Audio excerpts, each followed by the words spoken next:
Here on Earth, there's a resource to help businesses grow revenue, boost profits, and cut turnaround in half.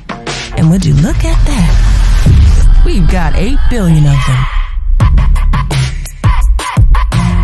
Businesses that invest and believe in people get back big returns. What kind of returns? Well, there's a story there. Together, humans are responsible for creating some of the best things ever. Rock music, rocket ships, rocky road ice cream, and one idea that literally runs on human connection. The company. You know companies. You're part of one. And right there with you are other employees, customers, investors, networks, all the people that make a business like yours possible. They're the ones buying your product, getting the word out, operating the day-to-day. It makes perfect sense that a company would want to return the favor, and they're finding out that investing in people is good for business. Really good. Look at how some companies go all in on their employees. In the U.S., about half of employers offer training to lead their staff into new roles. And no wonder, 94% of employees will stay longer at a company that bets on their futures. Expanding skill sets yield higher productivity, engagement, and morale. Plus, it pays to hit the books or the learning portal. After investing in upskilling programs, companies can wind up with a 24% higher profit margin. So diverse skills are a no-brainer. What about a more diverse staff? Simply put, a diverse workforce is an innovative workforce. It brings the perspectives of different ethnicities, ages, genders, and orientations. But diverse hiring also pulls in countless educations, career paths, world travels, and a lot more. Basically, the stuff innovation is made of.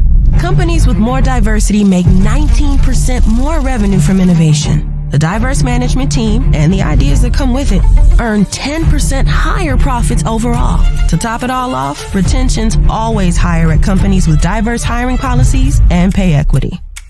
Employers who offer equal pay for equal work not only keep great workers around, they attract more new talent. And with well over half of organizations planning to analyze their pay equity, those who don't will be missing out. Employees aren't the only people who keep a business in business. Let's talk customers. Most consumers say trust is especially important in times of change, as in trusting the brands they buy from, and the criteria to earn it is changing. Almost 90% of customers say they don't just want to see companies live out their values, they expect it. They expect a commitment to ethical products. They expect more inclusivity. They expect accessibility. All examples of values that actually lead to a better customer experience, better business, and a better community. After all, companies are built on communities. A small business has its neighborhood. An international brand, its global fan base. The people who share a home with the business are just as integral to its success as employees and customers. Many companies use their power and people to repay their community, funding education services, matching employee donations, giving products and services to a worthy cause. Over half of companies now offer employees paid time off to volunteer. Those that do have half the turnover. So these acts of giving feel good and have an impact on the bottom line. Companies need people to run them, to support them, to house them. And what do people get back? Products, services, a livelihood. But when businesses go beyond to add value to the planet all people share, real change happens. Real good change. That's the whole reason why we started Team Earth. The ever-growing band of businesses putting their power toward a greater good. Building a world where people, planet, and profit all thrive. You may be on Team Earth and not even know it. All it takes is action to help people or planet, and voila, you're in. Ready to make it official? Get involved at teamearthnow.com and show the world what a company can really do.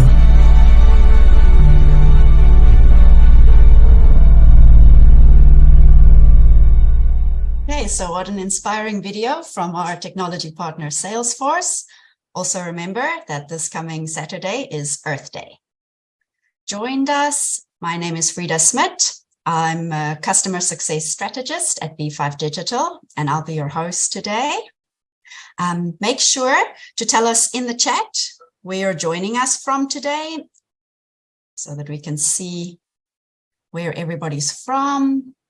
think we have a good mix of international guests and a good mix of local delegates. I see my uncle. Okay.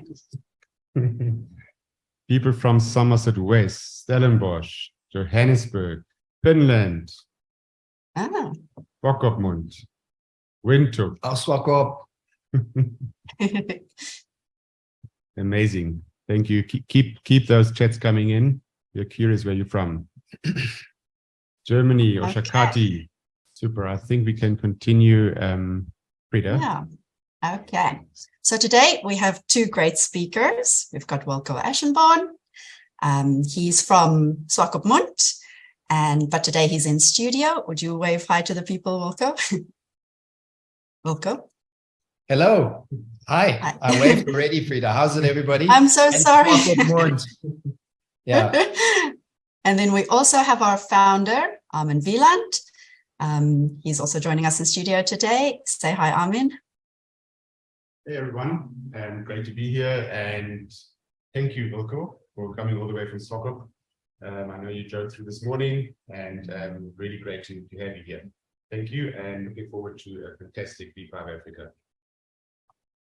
Okay, awesome. What do you think of Armin's shirt? I thought I had the coolest shirt in town, but he literally took it to another level. Let us know in the comments. Yeah. Thumbs up, thumbs down. If you would like one, let us know as well. I want one. Jürgen will sort you out.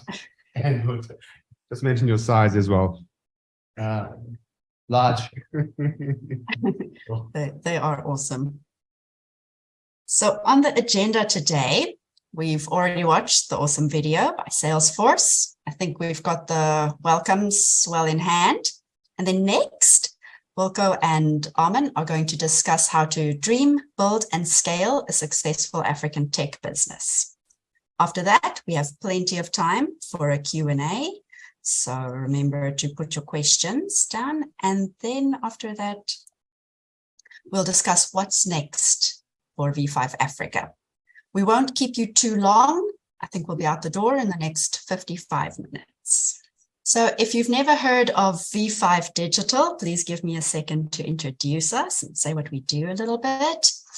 We solve business challenges by providing digital marketing strategy and tech solutions to help our customers and clients reach and excite their customers and consumers. We're passionate about a lot of things, but I'm not going to bore you with all the things that we're capable of. If you look at this list and there's something you're interested in, please feel free to reach out during this session or after this session to assist you. So our technology partners, without them, this webinar would not be possible. So let's take a look. We've got Rocketseed, the trusted email signature platform, Salesforce, the world's #1 CRM, and Constant Contact, the all-in-one digital marketing platform. Before we start properly, I have mentioned this before, but please put any questions in the chat. We'll definitely get to them. In the Q&A, my bad, in the Q&A feature. If you do it in the chat, we might see it, but it makes my job a lot easier if you use the Q&A feature to ask questions throughout this session. You can also stand the chance to win a really lovely V5 Digital Diary. All you have to do is tweet during this session. Use the secret hashtag. The secret hashtag today is #V5Africa, and you could walk away with a lovely moleskin diary. So now to start properly after all of that, I think it's time for some icebreaker questions. Before we start the serious questions, I thought we could do a little quick round. Are you two ready? Ready as we can. Very nervous. Okay. All right. First question. Very difficult. Coffee or tea? Coke. Oh, Coffee from my side. Thank coffee. you. Tea only when I'm very ill. Oh, no. Okay. Next. Voice note or calling? Difficult one. Let me try. Definitely voice noting. Although calling is definitely sometimes the more appropriate channel. but I think for the daily, voice noting makes life so much easier. You can do many things at once. It doesn't matter where you are in the world. If you're sitting at a plane or in your car or on your way to Windhoek or Swakop, you can voice note. So from my side, voice note, and I see also the audience is also voting on the chat. Great. So great to get while we're in those voice note, Armin, are you one of the 1.5ers or 2ers? Like, do you speed up your voice notes? I know you are. Definitely. Let's put it like that. If the voice note is over 3 minutes, it's on 2.0, under 3 minutes. So default setting 1.5. Okay. I'm a caller. Definitely. I can get more done. So phone's always ringing. Yeah, that makes a lot of sense. All right. Next up, is it Bundesliga or the Formula E? What is Formula E? Huh? I don't know. It's the new Formula One. Okay. Yeah, the new generation Formula One. Yeah. So from my side, I'm a super big motorsport fan, actually, loving Formula One and DTM and all those other great series. GTA, playing it on the games. Actually, not a big gamer. That's where our co-host Jürgen comes in. Okay. I'm more like an old school type of person. So from my side, I quite like Formula E, but also Bundesliga. But don't laugh now. My club is called VfB Stuttgart. They're bottom of the league. The reason why I root for them is that I actually lived in Stuttgart and my family comes from that part of Germany. So that's why I'm for them, but they're definitely not one of the better clubs to support. I'm Brave Warriors, guys. Yeah, from Yes. Nah? Brave Warriors. Yeah, there we go. No, I'm not a sportsman. I love sports. I do it, but I don't watch it a lot. I think it comes what I've looked at, because I always wondered, why don't I go as crazy as I think some others here for sports? And although I love it and I love doing it, and I just realized it's upbringing. So my dad was never a big sports fanatic, and we didn't kind of share that excitement or that engagement with sports. But if there's big shows happening in the world like World Cup and then I go all in. Oh, Sounds awesome. good. Yeah. Okay, nice answers, guys. So next, is it driving or flying? And I think I know what Armin will say. Nervous flyer over here. So I drive. I love flying, sometimes with Fly Namibia. Now, really, I mean, as you might not know, so our name is born from aviation, so V5 Digital and also V5 Africa. So definitely flying, if I can afford it, but obviously otherwise driving. But at the same time, I think we both love walking as well. So you were just saying, so just turn a bit, because I'm quite a sucker for logos. So if you say flying, it instantly kicked home the other day when I saw this logo, because for me, that's Superman, obviously, right? And so I'm like, I want to wear that logo always. So, it's like, I love Buddy, I love you, but Superman, brings out the child in me. So, you really were clever with that logo, and well done. Thank you. There's a story to it. Frida, our blogger and customer success strategist, she's writing great stories, and one of them is about our story. So check it out on our website, and it's all there. Superman. As well. Okay, next question.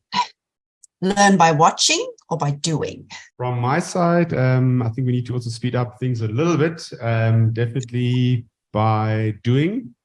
By watching is sometimes very, I think, amazing. I think the internet really enabled everybody of us to learn things very fast without paying a lot of money.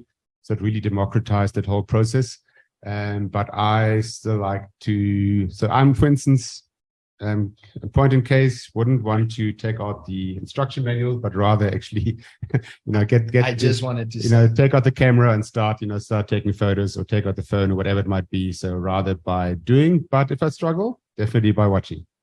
Yeah. I'm the guy that the manual comes out after I'm left with 7 parts left that I don't know where they belong after I've put everything together. The thing's working, and it's standing, but there's 7 parts missing. So then I go back to the main. So definitely by doing.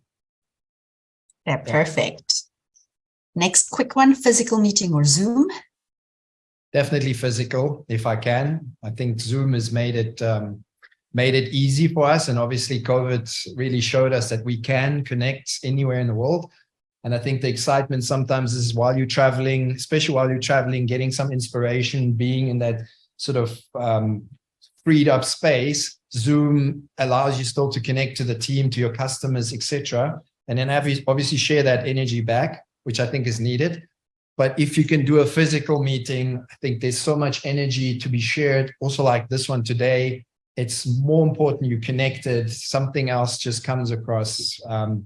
Often body language gets missed, Yeah. Super. Would agree. I think in our case, we love to do, especially with new clients, definitely try to have that first few meetings, face-to-face physical meetings. From there on, if it's just a follow-up, Zoom, I think Zoom is king. And then if it's a bigger presentation, or I would say by importance. So if it's really important, physical, not as important. Also, if your day is crazy, Zoom is a great tool. But maybe just on the topic of Zoom, a huge Zoom fan myself, and also here at V5 Digital, we are not a big Microsoft Teams fans, but I know a lot of people in the audience love Teams. But yeah, if it would be between Teams and Zoom, definitely Zoom from my side. We build our own, so we choose our own buddy link. Yeah. Even better. Yeah, Awesome. much better. It's powered by Twilio though. So in the background, it's using Twilio as an engine, but yeah. Awesome. Okay, second last one. Music or podcasts? Good one. Question. Tough one. So music or podcasts? Okay. So I love music. Traditional radio, typically playing on, what is it, on Apple? Not on Apple rather, but on Amazon. So yeah, music from my side. And sorry, what I meant to say is Echo Dot or Alexa. So Alexa, play us some music. Yeah, I love that. But yeah, podcasts are amazing, especially in the case like Wilko this morning, you might have listened to one. So podcasts are also great. So both for me, but music probably 80% of the time. Yeah, definitely both. Podcasts has a certain time in the car often, but also a big music fan. And all types of music. I'm not a specific one. It's just whatever is working in the moment plays a role. So both play a very important role for me. I used to love audiobooks. Currently, I'm back into just reading.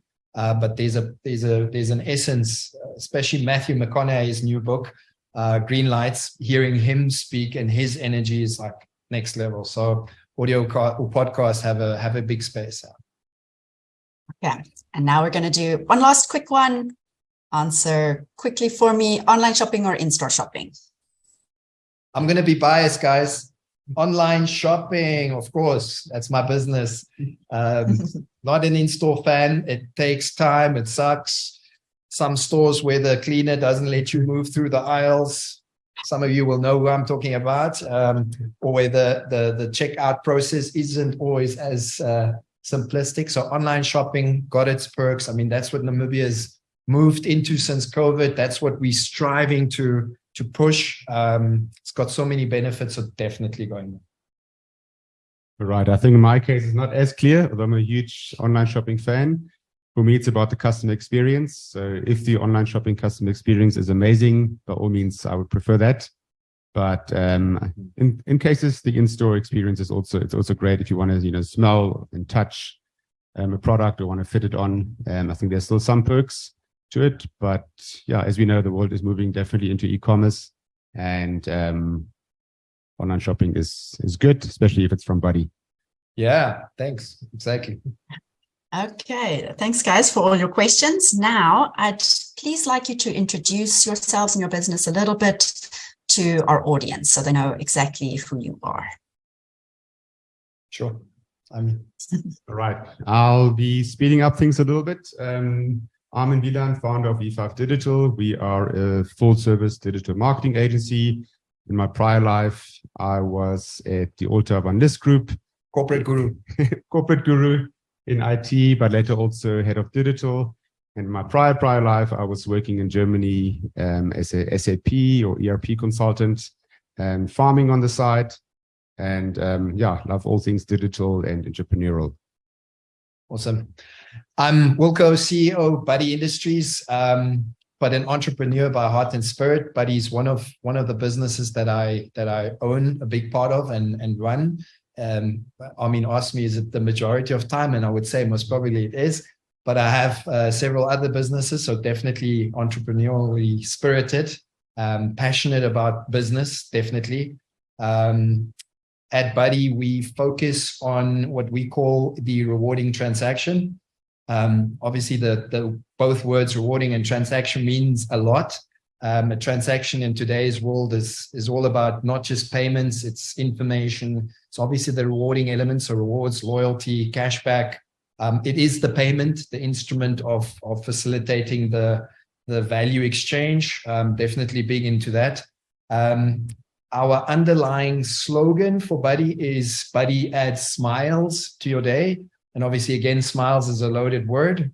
Smiles is our loyalty currency, but it's also the experience. It is the little happy face. It's all about the trust factor that you as a consumer and as a business in our world get to connect to as this switch or this partner as a friend in the middle that facilitates the connection between you as a consumer and you as a business. And in the future now, actually very, very soon, next month or two, between you as a business and another business, so B2B, and you as a consumer and another consumer, so C2C or peer-to-peer.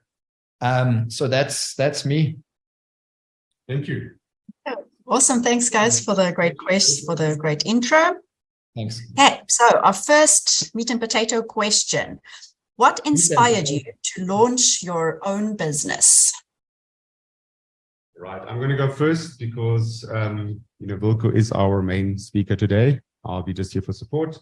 So from my side, always wanted to be entrepreneurial and started out in corporate, but later on, always, I think, struggled to get a great idea. If we can get that slide up, please. The slide with that one, fantastic. All right. So from my side, I think unlike Wilko, who's like a born natural entrepreneur, I'm like a forced entrepreneur in terms of, always wanting to do it, but, struggled with ideas, struggled with many things. Went on to do my MBA, and there actually had a theoretical course on entrepreneurship. But one thing that really stuck in my head was this slide I'm going to show you here from Breakthrough Startup Entrepreneurship. So really, if you are, and we're going to have a poll question just now as well. So if you want to, launch your business, the one thing I learned is make sure that, you launch something where the barrier to entry, for you is quite low, but for your competitors is quite high. Also try and make sure that whatever you launch, ideally launch it in a field where there's not that much competition, or rather very little or no competition. And then from a profitability point of view, make sure that you have a high profitability if you can, unless you like mass sale or scale your business like Wilko does. Also very important, make sure that your passion, your talent, and your skill also aligns. So if you look at this graph, make sure that you're essentially on the top right corner. And that's why from my side, it took me a while to actually launch my business, V5 Digital. Done various other things beforehand on the side, like on the property side and the farming side. And these are still running. These are still great businesses. And they actually also enabled me to launch V5 Digital. Over to you, Wilko. I'm thinking of a scenario looking at this graph, and I'm laughing in my head because I think it was my dad's fault, because I was kicked into the pool when I was younger, into the deep end. And then I figured out how to swim. So I'm always going in head first, and then trying to figure out how does everything come together. But to Armin's point, I think it's part of the nature of who I am. What I do definitely take my hat off for you, and I've known you for a long time, is Armin is a doer, which I love about him, because often we dream and we think and we come up with great concepts and ideas. I can write a book about it, and I can write a book about how many people have them, but it's a next thing. It takes a lot of courage, a lot of effort, a lot of determination and discipline to actually do it. On that graph, so my biggest attribute would be, if you've got the passion and the fire and the purpose, which you do for something, and I think that's often not shared so much in schools and in life, and that's what we miss often, is that is what should be your driving force, because that's your fuel, that's your soul, that's your Eunice, that's driving your purpose out there. And I think that is the key ingredient in any successful business, in any venture, in anything you do. And I think we sometimes misalign with that. So people often start businesses maybe for the wrong thing. They look at the money aspect, which is brilliant. I mean, that is a big part of the flow of energy but it isn't the core. If you need to go behind what drives you. And I think that's what's been exciting for me. And with all of the businesses I've started, created, run, is I love to innovate. So I have to keep innovating. Otherwise my passion dries up. I have to create. So I have to start something. I have to bring it to life. Usually when it's running, I get bored and then I need to start the next thing. That's why I also sold my previous company, which kind of got to a peak in a space where there was more that I could really innovate around it. What I love about Buddy, it doesn't stop. It's like constantly challenging me and needs new and constant innovation, and especially at this exponential growth. But I think that's also the success behind what we love to do is we keep staying ahead of, let's call it ahead with our innovation, with our tech, with how we do things and how we expose that. So yeah, that would be my sort of short intro on myself. Thank you, Wilko. Short, but not so short. Yeah. But very detailed. And I think that, you can just feel the energy. Yeah. Like I'm already, I have a lot of energy myself, but with Wilko in the room, I think he just gave me another 200%. There we go. I'm that wireless charger. Oh, okay. Well, those are great answers. And I think moving on from that, let's take a look at a poll question. Jürgen, can we please have a poll question?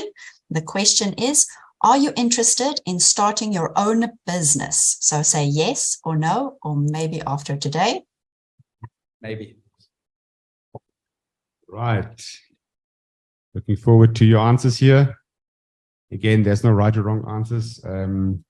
Although this B5 Africa webinar is more about entrepreneurship. Again, there's absolutely nothing wrong, to be an employee or to be in corporate. Nothing wrong with that. So we won't judge you at all. And I think everybody's different. I think that's also very important. So, and you need to be, at the end of the day, you need to be happy, and in terms of what you're doing. And maybe while we're waiting for the results to trickle in my case, I would say fairly happy and fairly successful in corporate. But at some point in time, I just thought, okay, if I don't jump the ship now to go entrepreneurial, I'll be too old. And really great that I did, make that move, as Wilko said, actually do something about it. Because in the corporate world, I was no longer really, happy. And I think there's some of my former colleagues on the call as well. So you guys would vouch for that. But yeah, maybe we can see what the results are.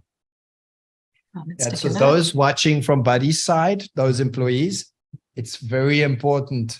We value your employeeship very much. It's a good thing to be an employee. Very, very important. Don't get any ideas. Okay, I think the results came through, and most people are quite keen to be their own boss. A lot of people said yes, a couple of no's, and then it seems we can convince a few on that. So after looking at those results, I'm going to ask, what would you say are the highs and lows of starting your own company? Good question, Frida. You need to think about this. Maybe I can just go first. So the lows are definitely cash or cash flow. So when I started out B5 Digital, I think we made a lot of turnover in the first year. Yeah. Turnover was there, work was a lot. Yeah. Running around like crazy. But I think if you look on our bottom line, nothing really trickled through. I think it was about a zero-sum game at the end of the day. After the first year, So I think that's definitely, I would say on the low side, so that the financial reward, and every business is different. I think today also we just give you some ideas, and it's definitely not a copy and paste. So, you can't, there's textbooks, there's podcasts, there's, great books out there on how to start a business, but every business is different. You are different. Your environment is different to what the next person experienced. So I think that's very important. So don't be too hard on yourself in terms of, if you're not successful at once or immediately, give yourself enough time. And I think one has to have a bit of a framework in terms of, when would you like to expect success? And, if it's just not happening after 5 years, maybe it's time to pull the plug and, start something different. But I would say that these are, on the low side, and the highs, very, very short. It's the freedom is amazing. So, doing what you love. What freedom? Like the freedom to do what you love without having someone to say, okay, now you do this next or that next. Making decisions, especially if you're coming from a corporate environment, being able to make the decisions on the fly. Today you want to invest in that. So it's not that red tape. And I think that's, for me, the one big thing that stands out, just being, extremely free in terms of, your decisions. Obviously, sometimes it's not so good because you make a bad decision, and in a bigger environment or a bigger company, you might have some other people that are guiding you and saying, oh, no, it's not such a great idea. So it has its pros and cons, but I would say on the bad side, cash or cash flow, especially in the startup phase, and then as a positive, freedom. No, yeah, I think, you touched on it. And for me, there's the good boss and the bad boss. So both is a high and a low. So you will have the hardest boss when you start your own company, but at the same time, you'll have the best boss. And I think the most important aspect is, again, how you approach it. So the highs can always be constant, because if it's feeding your soul, your passion, your purpose, then you will always have a high. Obviously, along the journey, you will constantly, or it depends, you will face moments and times where you challenged. And, I've found myself quite a few times on my knees, literally. But I think that's the beauty. And I think that's been, for me, the biggest high almost is, it's the growth in you, inside of you, not just your business. It is how I've, as a person, grown through the process over the years, and what it's matured inside of me. And I think sometimes, if I didn't, as my character, didn't choose the entrepreneurial road, which was at times intense, but it helped me shape who I've become today. So it's helped build this character, this purpose, this passion. And it's also helped me self-analyze and self-regulate a lot of, I would call almost, if we could, weaknesses that it's highlighted. And I think as an entrepreneur, you'll be constantly faced with that mirror effect, where you'll be looking at that mirror because there's nobody else to blame. If there's somebody to blame than you, I don't think there's a mistake that you can make. I don't think there's a wrong call that you can make. You can just make a call, and you can learn from that call, and you can grow from that call, and then move forward. So I think I can only see a lot of highs, but you need to do it for the right reasons. Then you won't really see the lows as lows. You'll fail often, but you'll fail forward. Absolutely. Couldn't agree more. And I think that, and I see the slide is still on, which is great because it does help us every now and then here. But I would say that the passion is, for me, very important. So please do not start anything that you can't align yourself with, like selling something which the product doesn't, speak to you or to your personality. So I think that's very important. So the passion needs to be there. And I think that's almost I would say your number one fuel, actually. Definitely. The passion for what you want to do, what you want to sell, or what you want to achieve. Yeah, because how do you measure high? High is that feeling of enjoying what you're doing. And again, I see it a lot of times, and I saw it with the tourism industry. So one part of my business is in the tourism space. And during COVID, we were locked down for 8 months. We were down. Most of the people, most of the entrepreneurs, most of the guest houses, etc., were negative. Obviously, people were caught up in the fear mongrel, the story, the space. And it depended. That was our best time, because in that time, we managed to innovate a new business, a new concept, which is now thriving. And so thank goodness of that difficult time for us that we had it. But you look at a lot of other businesses that weren't in it for the right reasons, because I mean, tourism in Namibia, especially at the coast where I'm from, has always been thriving. So people went in it because it was a quick gain for money, which is great. But now when there was no money, everybody faltered. They closed their doors. They didn't focus on renovations, etc. And then you could instantly see that those businesses weren't lasting and didn't, whereas the ones with the passion and the heart and in it for the, call it the right reasons, did then actually manage to get out of it. Most probably better than anybody else. I think that's great. And I think it's also great that you mentioned COVID times, Wilko. Because on our side, I remember when COVID hit us, when we were on the digital marketing side, I think in our business, it actually benefited us. But I remember, telling my team, now's the time to really accelerate. Now we need to box our way forward, and really box above our weight. And I think that's what we try to do. We did launch, V5 Africa later in the COVID pandemic, which is the webinar series. And I remember also we did, quite a few things just to kind of get our name out there. And so we actually, we use it as a springing board. Yeah, just to kind of, box forward. I should have bought masks earlier, and then I wouldn't even be sitting here right now. Some island. Okay, guys, I think that was amazingly answered. I'm going to move on to the next question. What is the biggest mistake you made while growing your business, and how did you overcome this challenge? I'll, for the sake of time, let me go first. So I would say on V5 Digital, I don't think we've done major mistakes thus far. I think we might have waited too long to bring in additional resources. Trying to do, for instance, on my side, trying to do too much on my own without bringing resources in. I also think another mistake would be from my side, because probably might be different than Wilko. I actually don't know. But I'm the sole, the sole owner in V5 Digital, so not having that sounding board all the time. Sometimes it's great to actually have more than one founder. You've got this great synergy and sounding board. We don't have that, or I didn't have that, so that might be on the low side. And maybe just to mention one of my previous business, which is still there, but it's not there. It's called Bright Time, which is the Meet app. I think on that perspective, so that one is currently in limbo. We don't invest in that. But I think on that side, there's kind of two issues to that. The one is that we probably launched too early into the Namibian market, where, that I think the tech wasn't really there. The consumer wasn't really there.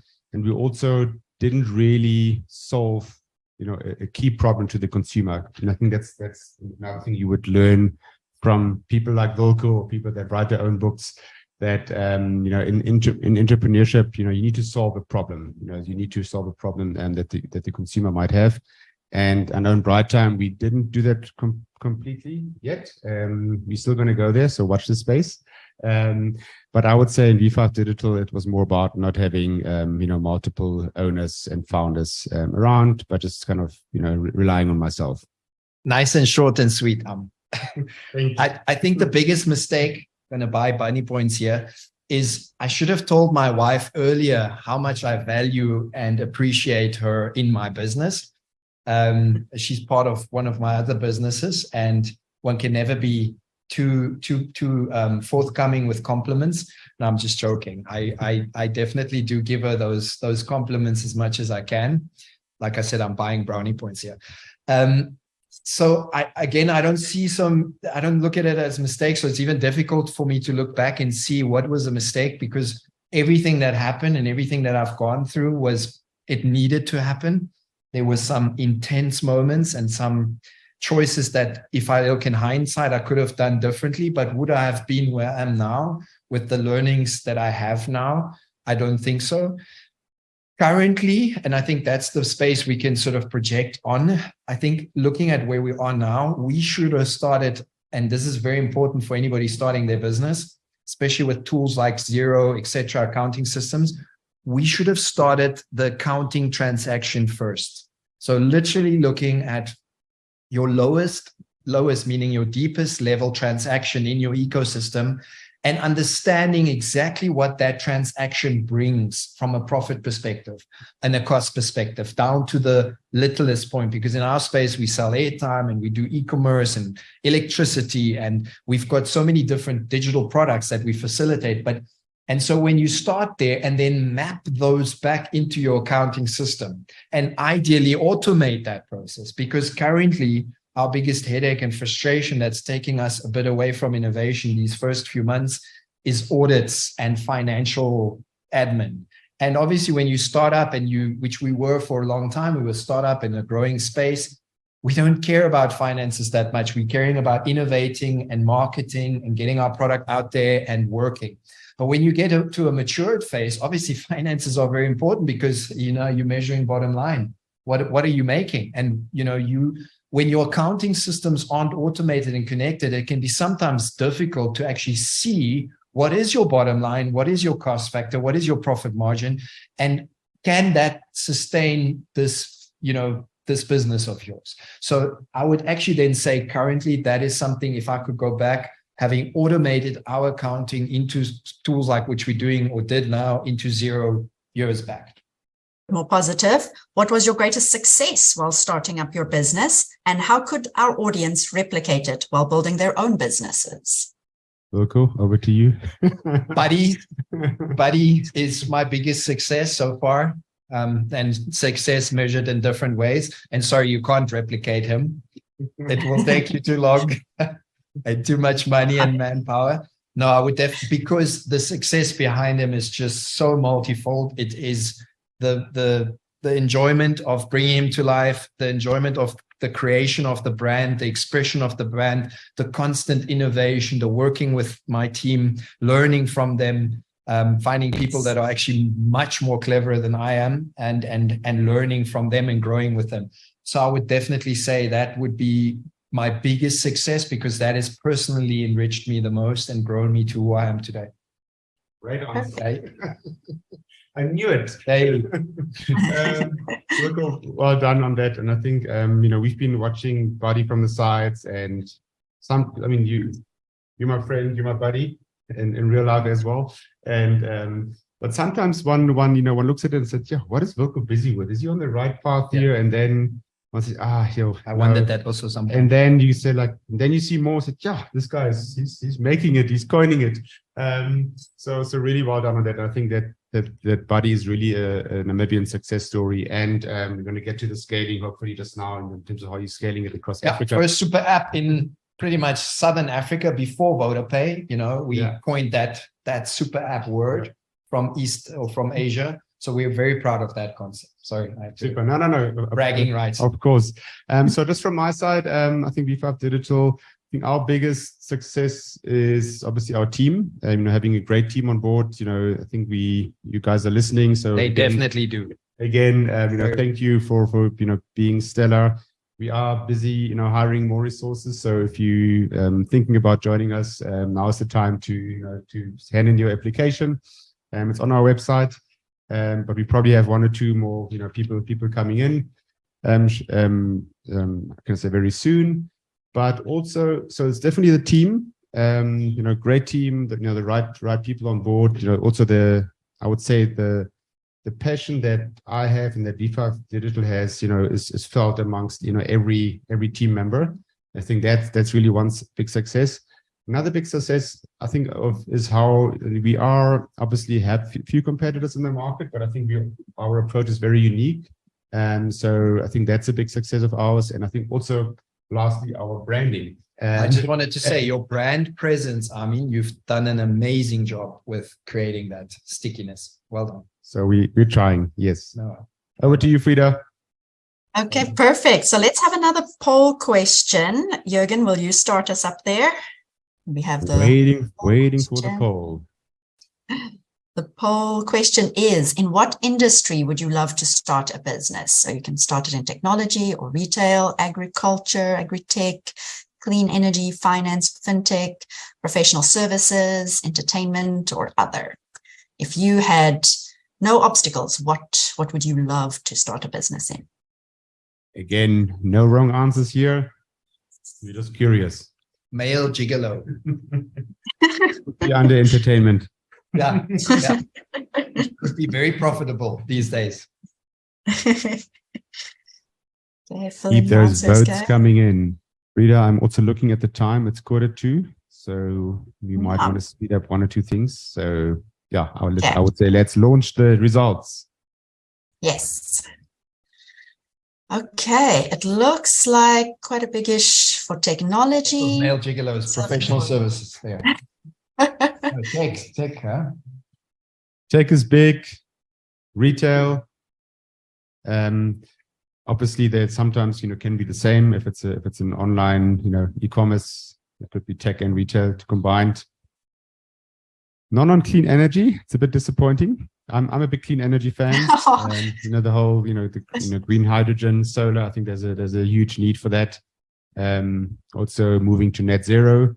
But yeah, thanks for responding. You've seen the results, Wilko. Maybe you want to talk to that.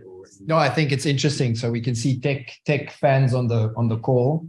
Africa, I thought you're going to vote for green energy. I mean, you gave me the whole rundown about green energy the other day. I finally understand all of it. It's incredible.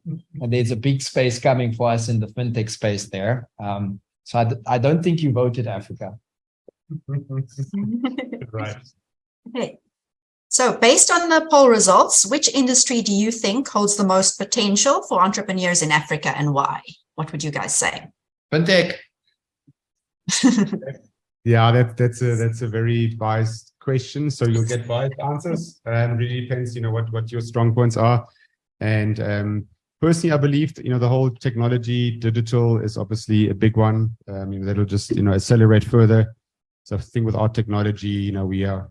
I wouldn't say we are nothing, but it definitely helps. And also, you would notice that our next webinar, we're going to come to that just now. It talks about Web 3.0. I think there's a lot of potential there. Yeah. I think on the clean energy side, I think that's a huge one for Africa. That's just moving to net zero, having clean, reliable energy. I know there's a few South Africans on the call. They'll probably agree with us here.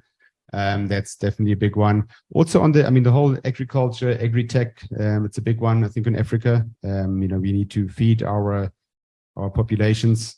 And I think there's a lot of potential there as well. But it's up to the individual. And I wouldn't say, rather, I would say choose a sector where you are passionate about and go for it. Yeah, I think it's going to be the enablers.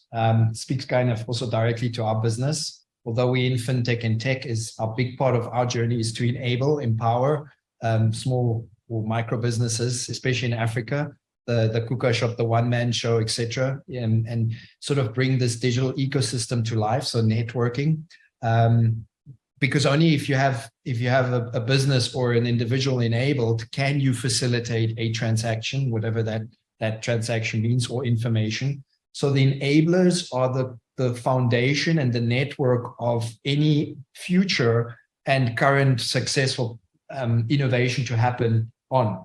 In taking our sort of space with Buddy or with the merchant payment ecosystem, etc., you cannot have a successful green energy project or an agricultural project if you don't have the tech or the tools that allow you to facilitate tokenization or credit resales or top-ups or carbon sort of emission, what do they call them, grants, if you don't have the network and the enablers or the system in place or the foundation. So I think in Africa, that's currently what's happening. But by the way, I think Africa anyways, what we call it, the blue-eyed child now of the world, everything's happening here. So it's the right place, right space, right energy coming together. That's perfect. Frida, we need to speed up things a little bit. I see. In the messages, so yes, no, you're going to send me a message saying we must go a little quicker. So let's look at our next poll question quickly then. And will you put it up for us, Jürgen? And it's, what is holding you back from starting your own business? So is it limited time and financial resources? Is it not having a great idea yet? Is it lack of experience, uncertainty about the market or industry, or all of the above? Please answer. See, the answers are rolling in. Fantastic. Good. I would say, Frida, give it 10 more seconds. We are a little bit short on time. There's some great Q&As coming in. If you have more Q&As, please do come forward.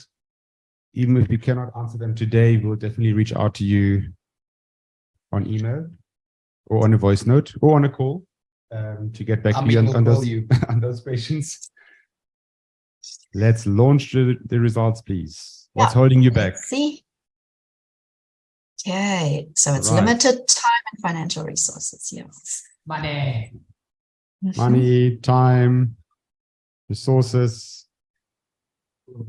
It's great that you guys have ideas, lack of experience, maybe uncertainty about the market or industry, all of the above. Thank you. I would say it's great that none of you chose not having a great idea, because I think that's and that's where it starts. Yeah, that's where it starts. Like in our case, in my case, at some point in time, I didn't have a great idea. That's why I didn't launch something. But if you have a great idea, go for it. I would say uncertainty about the market or industry. I think again, Africa has its challenges. I think Wilko said it's the blue-eyed child. It is true in a way, but Africa is also special. So I think just bear with that. The special blue-eyed child. Exactly. Yeah.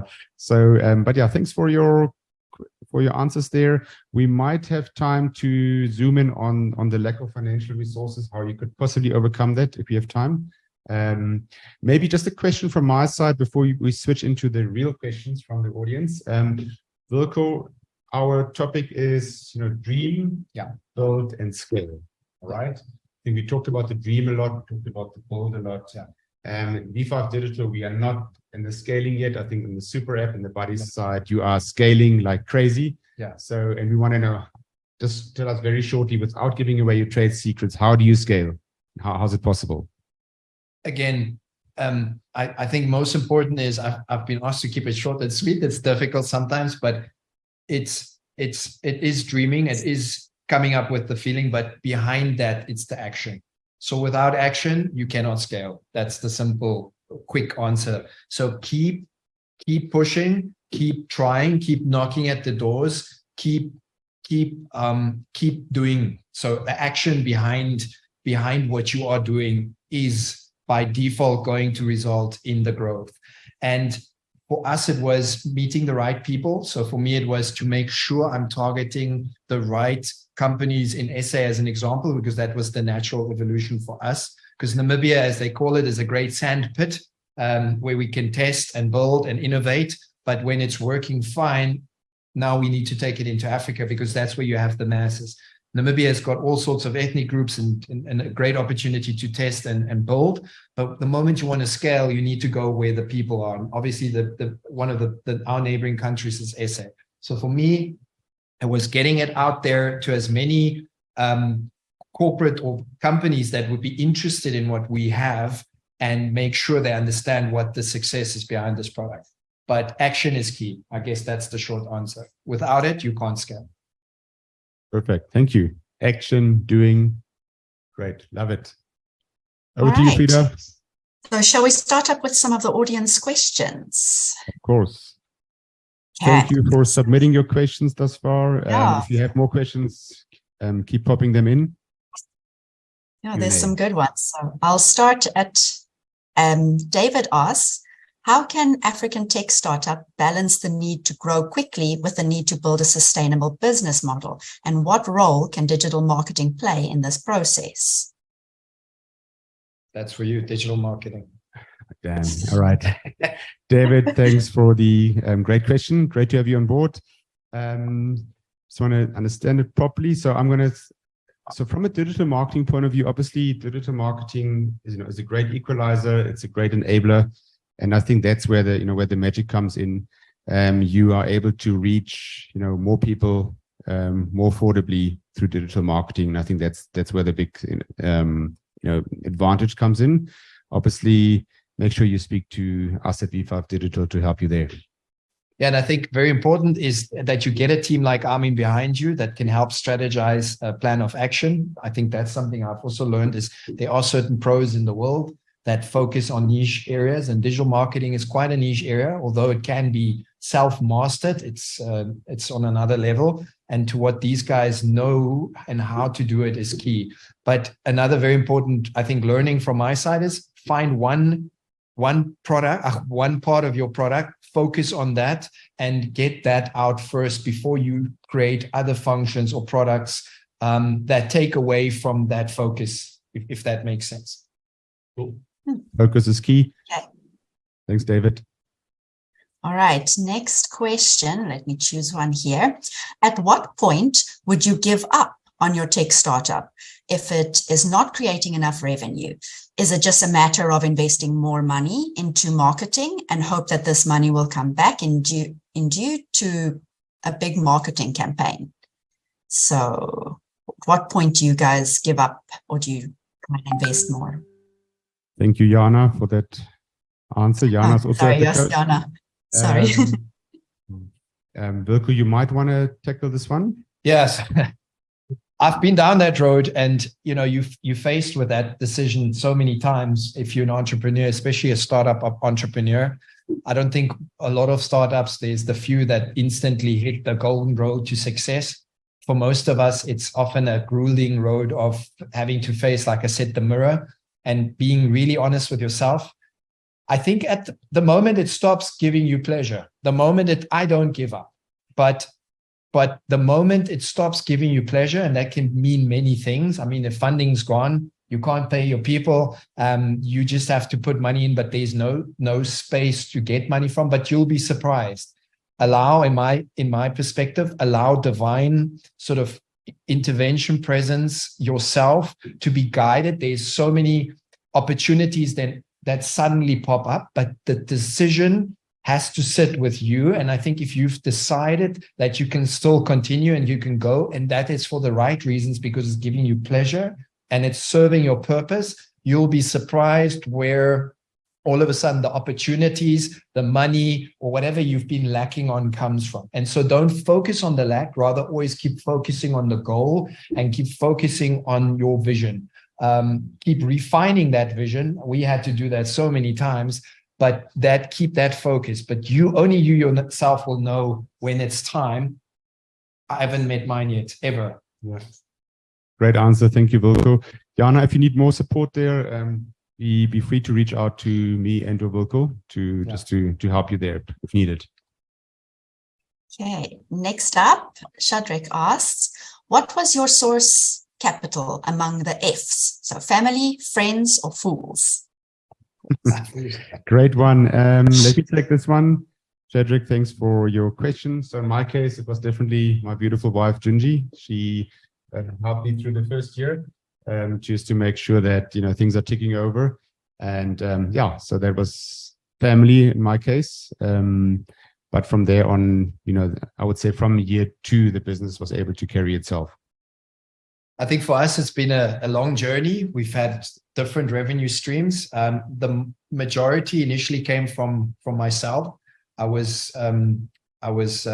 successful enough to sell my first business for some good money, and was able to inject a lot of that back into Buddy to help build the foundation. We got some anchor investors and then a very good partnership along the way.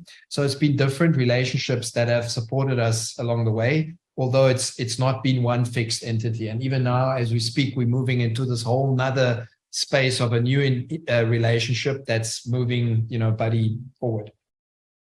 But ideally, you want to get into a space where you self-fund, self-regulate, and self-sustain your own ecosystem and grow from that. Absolutely. I think also it obviously depends on the size of the business. Yeah. Is it 100,000? Is it 10 million? Is it 100 million? Is it a trillion? Yeah. How much do you need to really go big? $1 trillion, please. On trillion, I read something about Namibia breweries. So maybe you want to speak to those guys. A lot of cash flowing around. So yeah, those that have breweries shares, speak to those people for cash. Okay. Now, next up, we've got a question from Brad Wilson, and he asks, with so many owner-founder startups, how can we enable more collaboration between the entities? And why is there not enough appetite for it at present?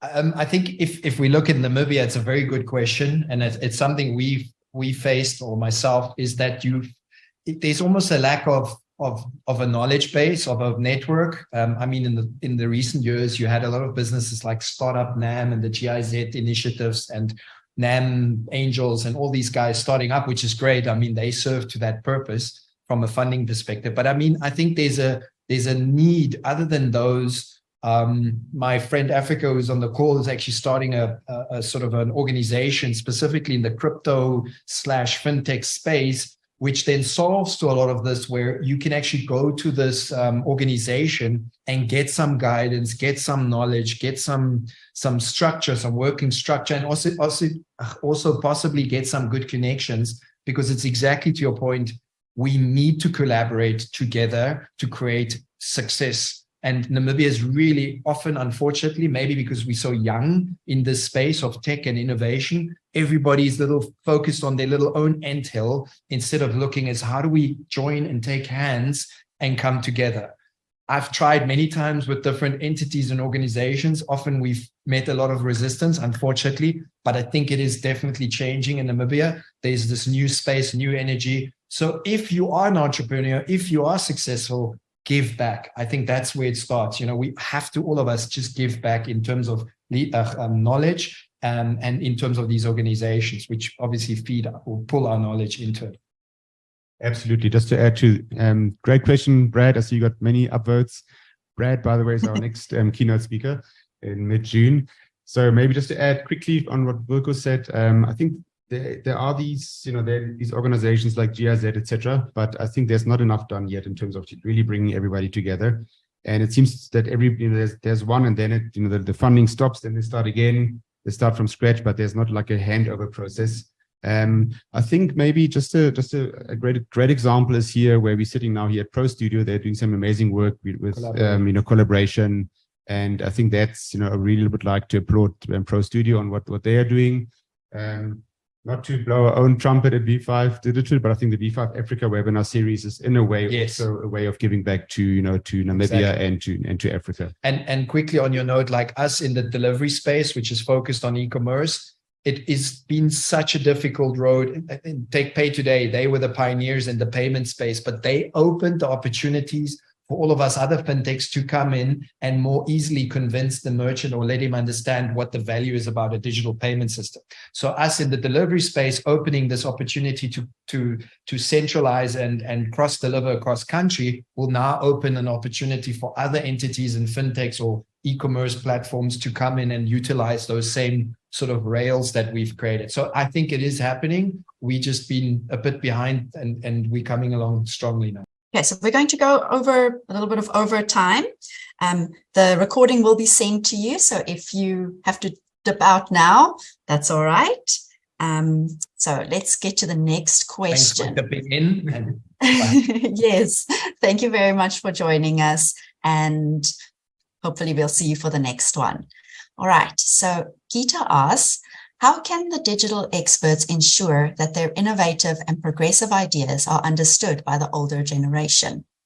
Tough question. Get a tough one. Thanks for your question. I would say the easiest would be to surround yourself with other digital experts or so-called digital experts, because I think you have to, and you need to have that hunger in yourself as well, in terms of just learning what is, what are the possibilities, what is out there. But I would say, keep on learning, keep on being exposed. Ideally, sometimes one has to, simplify it, especially for the older generation, just to make sure that one doesn't lose them when trying to explain something. That would be my advice. You can reach out to Wilko or myself, for more help. But I would say that's probably one answer, but you might have a much smarter answer. Go back to basics, pen and paper, and draw them a diagram. It's a tough one. I think it's one of the biggest challenges we as Buddy have faced in Namibia is to penetrate the aged thinking, which obviously is typically elderly, the elderly generation, not to bring them all into one sort of ecosystem, but at the same time, and I've got family members which I've struggled to just show how WhatsApp worked. And I mean, now you're moving into a whole new universe. For them, it's really focus on the value proposition. So really just like eagle eye down onto that, and then move from that into what the system does. Because I know the older and the elderly generation often get lost, especially tech jargon, especially if there's a lot of modern keywords and a lot going on. Literally just highlight the emphasis of what value your system, your solution, your platform, whatever offers, and then leave the rest, because typically somebody else takes charge of managing that environment anyway. So that's the short answer. Do we have time for one or two more questions?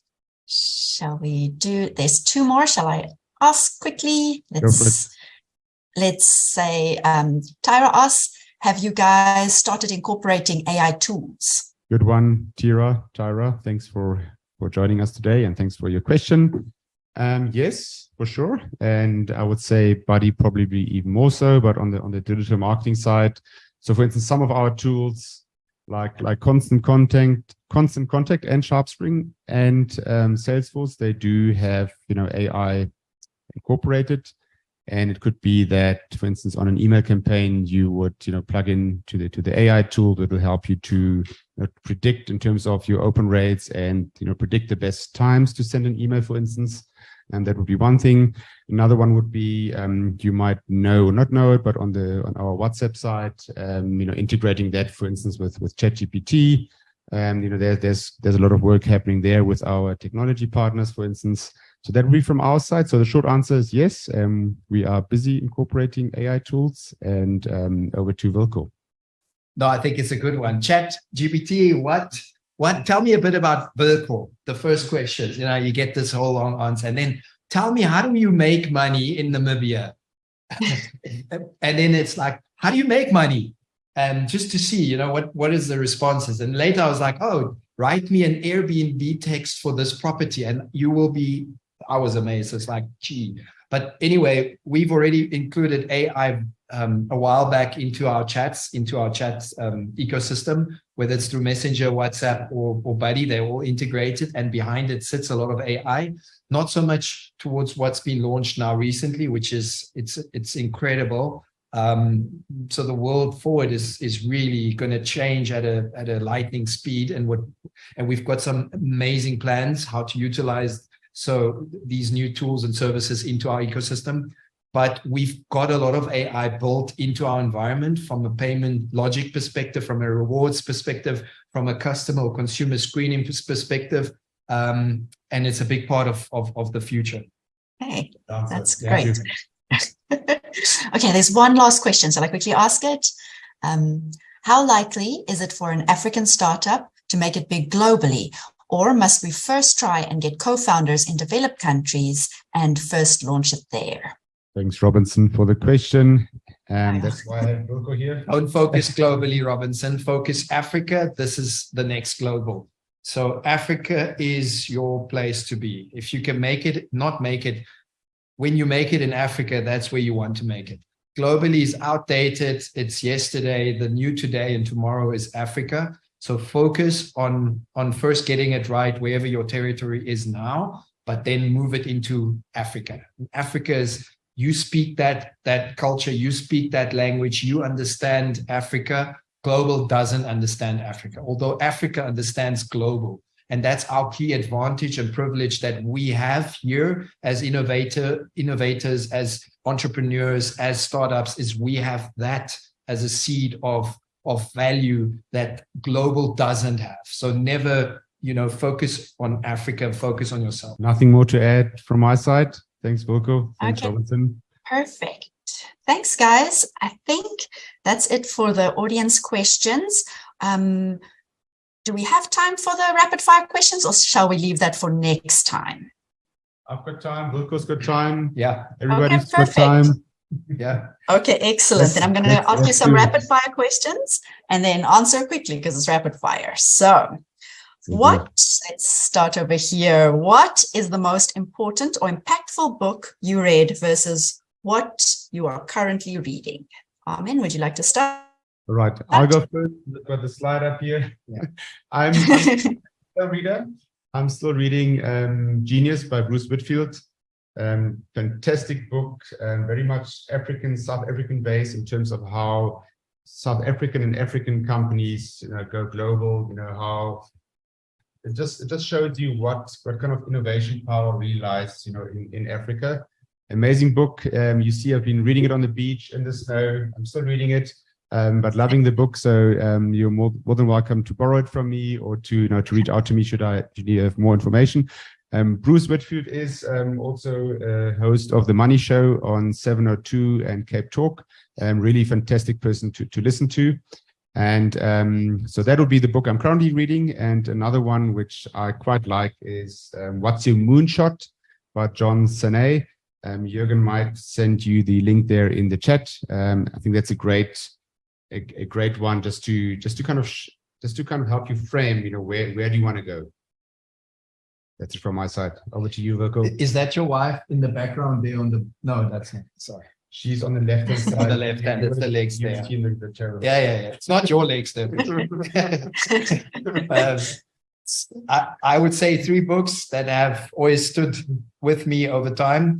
The first one I read as a teenager, which has always been part of all my business philosophies. I think it planted a big seed, was Robert Kiyosaki, Rich Dad Poor Dad. I mean, that's like one of those that just sits there from a passive income perspective. Everything I do pretty much in my businesses always goes back to that, is if you can create something that can create an income stream for you and then focus on the next thing, it's a sort of a self-perpetuating income. My dad always said, take a butter toast, put it on a cat and throw it off the roof. It will keep spinning in itself forever. So that's kind of what, Robert Kiyosaki shares. The other one that really is inspirational is The Magic of Thinking Big. Not sure the author right now, but it really goes to your mindset and allows you to just reorganize the way you think about things. And I think in Africa specifically, Namibia as well, very much, we've been so conditioned and so limited and restricted with the way we think in this way we perceive, or the perspective we hold, is we need to break out of that and really just think big, allow ourselves to have the vision, the dream, that inspiration without that limiting factor. And that book goes so deeply into it, because remember, everything starts with a thought. And most of the books these days I do read all focus around about your way of thinking and your emotions, which often are not a product of what we are taught in school as kids or by parents even, and how that influences everything about our lives, and especially our businesses. So The Magic of Thinking Big is such an amazing book to just allow you to think like outside of the books. And the last one I'm reading, which goes to the emotions, is what is it called? Everything That Arises, Love It, which is by Matt Kahn. Very important. It works with your emotions. We all have them, especially in business. You'll have a lot of those.